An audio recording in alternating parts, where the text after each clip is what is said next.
Երեխաների իրավունքների մասին կոնվենցիան ճանաչել է, որ երեխան իր անհատականության լիակատար եւ բազմակողմանի զարգացման համար պետք է մեծանա ընտանեկան միջավայրում, երջանկության, սիրո եւ ըմբռնման մթնոլորտում, համարելով, որ երեխան լիարժեք կերպով պետք է նախապատրաստվի հասարակության մեջ անհատական կյանքով ապրելուն եւ դաստիարակվի միավորված ազգերի կազմակերպության կանոնադրության մեջ հռչակված իդեալների եւ հատկապես խաղաղության, արժանապատվության, հանդուրժողականության, ազատության, հավասարության եւ համերաշխության հոգով։ Սակայն ամուսնալուծություններից հետո այս պերճաշուկ բառերը հոդս են ցնդում եւ երեխան դառնում է բառի բուն իմաստով գործիք ծնողների ձեռքում։ Հաղթում է այն ծնողը, ով կարողանում է երեխային իր մոտ պահել եւ տրամադրել մյուս ծնողի նկատմամբ։ Սա դասական օրինակ է, եւ հենց այսպիսի դեպքերն են, որ ինձ ստիպում են հետևություն անել առ այն, որ չնայած երեխաների իրավական կարգավիճակի ամրապնդման ուղղված բազմաթիվ դրույթների ամրագրման իրավունքի տարբեր ճյուղերում եւ Հայաստանի Հանրապետությունում արկա երեխաների պաշտպանությամբ ու իրավունքների ապահովմամբ զբաղվող ենթակառուցվածքների գոյությանը, մենք շարունակում ենք բախվել երեխաների իրավունքների խախտումների մասին վկայող բազմաթիվ դեպքերի։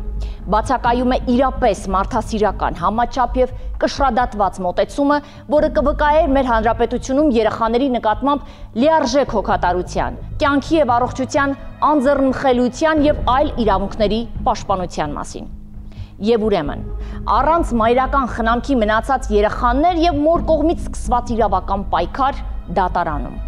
Մայրը Վարսենիկ Սեթրակյանը վստահեցնում է, տարբեր տարիների ենթարկվելով հոգեբանական եւ ֆիզիկական բռնության այլ ելք չի ունեցել, քան վեր կենալ եւ պայքարել իր երեխաների ապագայի համար։ Նա դատանի առջև կանգնած է մեկ պահանջով վերադարձնել իր անչափահաս երեխաներին։ Նրա պնդմամբ նախկին ամուսինը, որի խնամքի տակ այժմ գտնվում են երեխաները, ի վիճակի չէ լիարժեք ապահովել նրանց հոգսերը, կրթական եւ սոցիալական կարիքները։ Դատական գործընթացը սկսվել է լարված մթնոլորտում։ Մեր նկարահանող խումբը հետևել է առաջին նիստին, որը կարելի է ասել լի էր զգացմունքային պոռթկումներով ու իրավական բախումներով։ Վկաները, փաստաբանները եւ կողմերը ներկայացնում էին հակասական պատմություններ, վերհանելով տարիների լռության տակ թաքնված ճշմարտությունները։ Վարսենիկ Սեթրակյանը դատանին դիմում է ոչ միայն որպես մայր, այլ որպես կին, ով տարիներ շարունակ պայքարել է բռնության դեմ ու այժմ պահանջում է իր եւ իր երեխաների արժանապատիվ ապագան։ 3 անչափահաս երեխաների ճակատագիրը տեղափոխվել է դատարանի դահլիճ։ Մայրը Վարսենիկ Սեթրակյանը պահանջում է վերադարձնել իր երեխաներին, պնդելով, որ հայրը Աբրահամ Մարգարյանը բռնարար է։ Վարսենիկ Սեթրակյանի պատմությունը սկսվել է ամուսնությունից հետո։ Վերջինիս պնդմամբ ամուսինը պարբերաբար բռնություն է գործադրել չնչին առիթներից։ Սկզբնական շրջանում կինը փորձել է պահել իր ընտանիքն ու չի ամուսնալուծվել։ Նրա խոսքով ամուսինը պարբերաբար արտագնա աշխատանքի էր մեկնում Ռուսաստանի Դաշնություն։ Նրա բացակայության ընթացքում Վարսենիկի կյանքը ընթացել է բնականոն հունով։ Ամուսնու ծնողների հետ տարաձայնություններ չեն եղել։ Սակայն պատմությունն ամեն անգամ կրկնվել է, երբ Մարգարյանը վերադարձել է տուն։ Թողուբոհի պատճառը եղել է բռնությունը, ծեծը, որ պարբերաբար ստացել եմ իր կողմից։ Ծեծի հետևանքով ուղեղի ցնցում եմ տարել, ծնոտի կոտրվածք ունեմ, թեք կպած է, մինչև հիմա էլ ծնոտս լիարժեք չի բացվում ու թեք է բացվում։ Բացի դրանից միշտ էլ անախորժ միջավայր ա եղել, անախորժ մթնոլորտ, իրանց ընտանիքն էլ ես ուղղակի չեմ ճանաչել իրանց, տենց ամուսնացել ենք, հույս ունենալով լավ կլինի, իր խոստումներին, խոսքերին վստահ լինելով, որտեղ երեխա չէր էլի 28 տարեկան, մտածեցի դե արդեն հասուն մարդ ա էլի, գիտակցում ա ինչ ա խոսում։ Ամուսնացել ենք, ամուսնությունից հետո անընդհատ էլի ինքը շատ նյարդային ա, անդադ լարվածություն ա եղել մեր մեջ, վեճեր ա եղել, ոչինչ, ամենաշատը մայրս էր ասում ոչինչ երեխա կլինի, առաջինը կլինի, կփոխվի, լավ կլինի, դե հայկական ընտանիք ենք, տենց ամուսնալուծություն այդքան ցանկալի բան չի։ Երեխու 6 ամսականը լրացել ա, եկել ա։ Ու ես երկրորդ երեխայով վղիացել եմ, էլի այդ ընթացքում երեխա դղեությունս եւ 1-2 ամսական չկար, ինձ պնդում էր, որ աղջիկա ես հաշվել եմ տվել, պետք է հեռացնես երեխային, ես պնդեցի, որ դա հնարավոր չի, ես ցանկություն չեմ ունեցել երեխային հեռացնել, հետո էլի շատ անախորժ իրավիճակ։ Առաջին երեխան էլ է աղջիկ։ Առաջինը աղջիկա, երկրորդն ու երրորդը տղա են։ Իմ ծնողները, եղբայրս եկել են, ինձ տարել են իրանց տանից, երկրորդով հղի էի։ Դրանից հետո իրանք բարբերաբար եկել են, ամբողջ Գերդաստանով եկել էր, ինքներ, հայրներ, մայրներ, քավորներ, քավոր կիններ, իրանց բարեկամ ծեր կինա։ Շատ բաներ հաշվի առնելով, որ արդեն միգուցե կհասկանա, որ կարա կորցնի ամեն ինչ, հետ գնացի նորից, որոշ ժամանակ անց երեխան ծնվեց, էլի ինչ որ անախորժություններ լինում էր։ Հետո պարտքեր էր կուտակել, մեքենա էր գնել վարկով ու գնաց Ռուսաստան։ Այդ մեքենան էլ իր անունով չի հիմա։ Գնաց Ռուսաստան, դե ես հաշտվեցի այդ մտքի հետ, պարտքեր կա, պետքա գնա աշխատի Փակի, ստեղ չէր կարողանում աշխատել։ Տենց գնաց։ Հետո եկավ, երրորդ երեխայով նորից էլի հղիացել եմ, այդ արդեն հղի վիճակում սկսեց արդեն ուրիշ ձևով, արդեն ծեծը, այն որ մի հատ խփելով չէր հանգստանում, էլի։ Դրանից հետո էլի անդադ վատ վեճեր եւ այլն, մի վեճի ժամանակ էլ ես իր հորը ծնկաչոք խնդրել եմ, ասել եմ ինձ տարեք իմ հոր տուն, ես ինձ չեմ կարող ապրեմ, ես մարդ հետ չեմ կարող։ Բայց ինքը երբ որ եղել է խոպանում, խնդիր չի եղել թե հոր հետ, թե մոր հետ։ Բացարձակ ես շատ ամեն ինչ նորմալ ա եղել, մենք ապրել ենք, խնդիր չի եղել։ Խնդիրը իր հետ ա եղել միշտ, որտեվ համ նյարդային էր, համ էլ երև իր այդ անկարող վիճակից հարձակում էր իմ վրա։ Իր հայրը նույնիսկ մայրն էլ համաձայն էին, որ ասենք ինձ տանեին իմ հոր տուն, բայց ինքը չէր ուզում, միշտ բռնի ուժով ինձ պահել ա իր մոտ։ Հետո մայրս վիրահատվեց, ինքը ասեց, ես քեզ կտանեմ, կտեսնես մամայիդ։ Ինքն է ինձ տարել իմ հոր տուն, ես արդեն մտածված, որ գնալու եմ, էլ հետ չեմ գալու։ Իմ հետ վերցրել եմ երեխաներից մի քիչ իրեր, ինձ որ տարավ արդեն իմ հոր տուն, հորս հետ ինչ որ միջադեպ եղավ, վիճեցին, ինքը գնաց, հետո ինձ զանգով ասեցի դե սրանից հետո ինձ ոչ կգաս, ոչ կտանես, ես չեմ գալու, բայց երեխեքը եղել են իմ հետ սկզբնական շրջանում։ Հետո ինքը 2-3 օր անց իր ծննդյան օրներ եկավ, օգոստոսի 20-ն էր։ Տարավ երեխեքին, ես չեմ երբևէ չեմ արգելել, երբևէ խոչընդոտ չեմ եղել, թե տեսնելուն, թե երեխեքին տանելուն։ Միշտ եկել է տարելա, կամ բերելա, կամ չի բերել, գնաց եմ որ բերեմ չի տվել, ոնց որ գողացել են էլ երեխեքից։ Երեխաներին իր մոտ պահելու Վարսենիկի բոլոր փորձերը պսակվել են անհաջողությամբ, քանի որ ամուսինը իր պնդմամբ ձեռնարկել է բոլոր միջոցները զավակներին իր մոտ չթողնելու համար։ Մեր նկարահանող խումբը ներկա էր առաջին դատավարությանը, որին մասնակցում էին երկու կողմերը։ Դահլիճի մթնոլորտը լարված էր։ Սեթրակյանը դատավորին ներկայացրեց իր դիրքորոշումը, նշելով, որ նախկին որոշման հիմքերը էականորեն փոխվել են։ Վարսենիկ Սեթրակյանի ներկայացուցիչը փաստաբան Շուշանիկ Արսենյանը նշեց, որ հայրը ոստիկանությունում հաշվառված է որպես բռնություն գործադրող անձ։ Այդ վճռի օրինական վճռի մեջ մտնելուց հետո եւ այդ վճռի կայացումից հետո մի շարք հանգամանքներ են փոխվել։ Մասնավորապես Աբրահամ Մարգարյանը հաշվառվել է որպես ընտանիքում բռնություն գործադրող անձ, որպես բռնարար, եւ հետեւաբար մենք կարծում ենք, որ բռնարար, որ մոտ երեխաներին թողնել այն է ընտանիքում բռնություն գործադրելու հետ կապված գործերով, կարծում ենք, որ պետք է փոխվի հաշվի առնելով նաեւ երեխաների լավագույն շահը։ Անչափահաս երեխաների ներկան եւ ապագան բառացիորեն կախված է դատավարությունից, որի ողջ ընթացքում Վարսենիկ Սեթրակյանը իր փաստաբանի հետ ներկայացնում էին տան պայմանները, որտեղ այս պահին բնակվում են երեխաները, եւ բարձրաձայնում այն խոչընդոտների մասին, որոնք թույլ չեն տալիս բավարար կրթություն ապահովել զավակների համար։ Տունը մեծ է, սենյակները ընդարձակ, սենյակները հատակը բետոն է, կամ այնտեղ միջանցքն է, խոհանոցն է, զալն է, սալիկապատ, որ բետոնի հավասար է, շատ սառն է։ Ձմեռը ջեռուցվում է մի սենյակ, բոլորով քնում են այդ մի սենյակում ու վառարանով է ջեռուցվում, վառարանով նույնիսկ երեխա ձեռքն է վառել։ Այսինքն դա նաև վտանգավոր է, շարժուն երեխա են իրանք։ Այդ բոլորով մի սենյակում քնելը շատ մեղմ ասած շատ դժվար է։ Ի տարբերություն հոր Աբրահամ Մարգարյանի, Վարսենիկ Սեթրակյանը փաստաբանի խոսքով ունի կրթություն, մշտական աշխատանք եւ աջակցող ընտանիք։ Նրա ընտանիքի անդամները մանկավարժներ են եւ կարող են երեխաներին ապահովել ավելի լավ պայմաններ։ Այս տարի աղջիկ երեխան հաճախել է առաջի դասարան եւ այնտեղ որտեղ որ բնակվում են երեխաները, այդ տարածքում չկա չկա դպրոց, որովհետև կարծես թե վերանորոգում է իրականացում, նաև չկա մանկապարտեզ, որովհետև միջնեկ երեխաներ մանկապարտեզի տարիքի է հասել, եւ երեխաները ինչ որ մեկի տանն են դպրոց գնում, այսինքն չկա որևէ պայման, ես այդ բոլոր ապացույցները համապատասխան փուլում կներկայացնեմ դատարանին իհարկե, բայց ամեն դեպքում եթե համեմատական կարգով համեմատենք, Վարսենիկի պայմանները էլ ավելի լավն են, քան Աբրահամի պայմանները, թե սոցիալական, այսինքն թե տան պայմանները եւ թե ավելի շատ երեխաների կրթությամբ զբաղվելու եւ մնացած, քանի որ Վարսենիկի ընտանիքը մանկավարժական ընտանիք է, մանկավարժներ են ընտանիքի անդամները եւ նաեւ Վարսենիկն էլ ունի միջին մասնագիտական կրթություն եւ ավելի լավ կարող է ապահովել երեխաների կրթության զարգացման այդ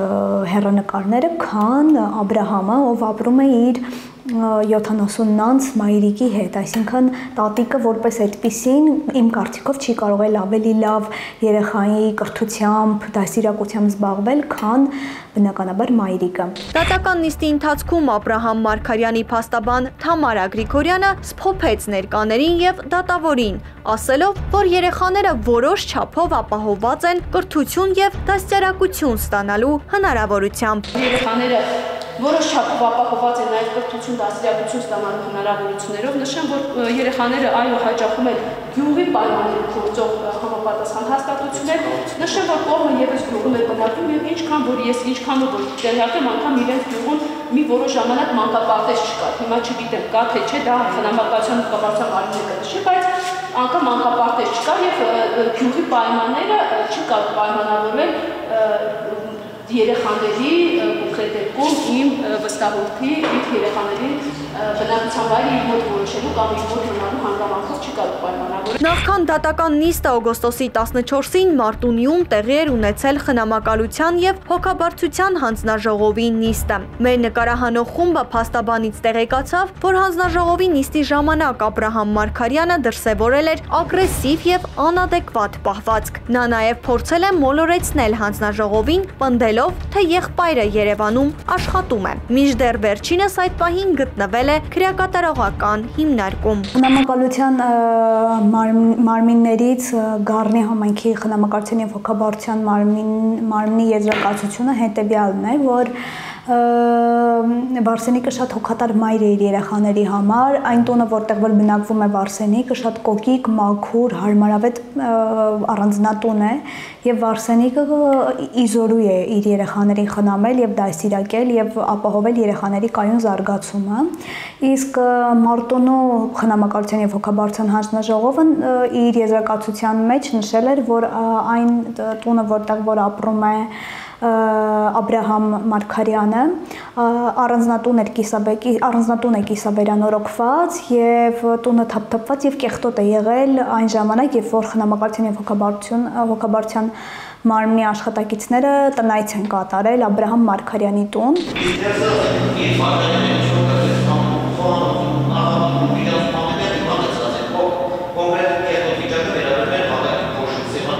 Խնամակալության մարմինների կողմից տրված եզրակացության համաձայն այցի ժամանակ Մարգարյանների տունը եղել է թափթփված վիճակում, իսկ երեխաները անխնամ տեսք են ունեցել։ Վարսենիկի ներկայացուցիչ մասնակցել եմ խնամակալության նիստին Մարտունի քաղաքում։ Այնտեղ իրավիճակը շատ լարված էր, որովհետև անընդհատ Աբրահամը, այսպես ասած, հրահրում էր ինչ-որ կռիվներ եւ այլն, բայց իհարկե այդ ամեն ինչը եւ մեր եւ խնամակալության հանձնաժողովի անդամների ջանքերով իհարկե տեղի չունեցավ։ Նաեւ այդ օրը իմ կարծիքով երեխաները ոչ այնքան լավ խնամված էին, կարծես թե 2-3 օր նույնիսկ լողացած չէին լինի, անխնամ էին։ Դե ես հասկանում եմ, որ ինչքան էլ 70-անց տատիկը փորձի երեխաների խնամքով զբաղվել, բնականաբար չի կարող այդ այն կարգի խնամել երեխաներին, ոնց որ իրենց մայրը։ Եվ նաև հասակը, տատիկի հասակը նաև հաշվի առնելով, խնամակալության երկու հանձնաժողովներն էլ այս պահին տվել են իրենց եզրակացությունները եւ երկուսն էլ եզրահանգել են, որ Վարսենիկի պայմանները եւ թե բնութագրական հատկանիշները հաշվի առնելով, որ եզրահանգել են, որ երեխաների բնակության վայրը պետք է սահմանվի մոր Վարսենիկի բնակության վայրով։ Իսկ ինչ վերաբերում է Մարգարյանների տան պայմաններին եւ խնամակալության մարմնի դիրքորոշմանը, թե այցի ժամանակ տունը թափթփված եւ փոշոտ է եղել, իսկ երեխաները անխնամ վիճակում, Գրիգորյանը շատ հանգիստ պատասխանում է, թե խնամակալության մարմնի խնդիրը իրականում ոչ թե երեխաների խնամված լինել-չլինելը կամ բնակարանի մաքրությունը գնահատելն է, այլ հոգեբանական կապվածությունը ծնողի հետ պարզելը։ Իսկ ինչ վերաբերում է տան պայմաններին, հարգելի դատարան, համենայն դեպս նշեմ, ոչ միգուցե խնամակալության հոգաբարձության մարմինները մի փոքր թերացել են այս հարցում, ընդհանրապես խնամակալության հոգաբարձության մարմինների իրավասությունն է ճշտել երեխաների կապվածությունը, ճշտել երեխաների վիճակը, ոչ թե տան պայմանները իհարկե պետք է ճշտել, տունը ունի պայմաններ երեխաների զարգացումը ապահովելու համար։ Դատական նիստը, որին մենք մասնակցեցինք, առաջինն էր, այն ավարտվեց առանց վերջնական որոշման։ Երեխաների ճակատագիրը կորոշվի հաջորդ դատավարություններում։ Նիստից հետո երեխաների հոր փաստաբանը հրաժարվեց պատասխանել մեր հարցադրումներին եւ արագ հեռացավ դատարանի դահլիճից։ Ցանկանում եմ, որ երեխաներս ինձ հետ բնակվեն,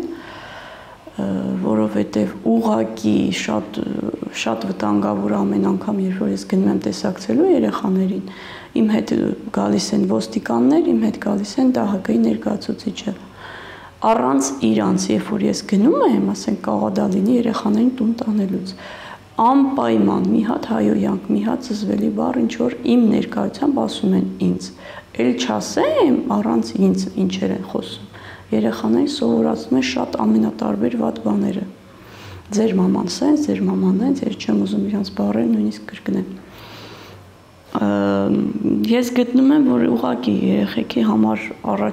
առաջնահերթ, որ իրանք իմ հետ պետքա լինեն։ Բացի այն, որ իրանք շատ վատ ընտանիք են, չգիտեմ, իրանց այնքան անգրակ է, որ չեն կարող երեխեքի դասերը նույնիսկ սովորացնեն, վաղը մյուս օր շատ դժվար է լինելու երեխեքին։ Երբևէ ես երեխեքին ոչ արգելել եմ, ոչ էլ իրեն եմ արգելել, միշտ երեխեքի հետ կապը ինքը կարա պահի, ոչ մի խնդիր, կարա գա տանի, նորից բերի, ոչ մի խնդիր, բայց միշտ ինքը խնդիր ստեղծում է, երբ որ ես գնամ իր երեխեքին տեսակցելու։ Նույնիսկ մի անգամ գնացել եմ տեսակցելու, հարցակվել է մեքենայի ապակինա կոտրել,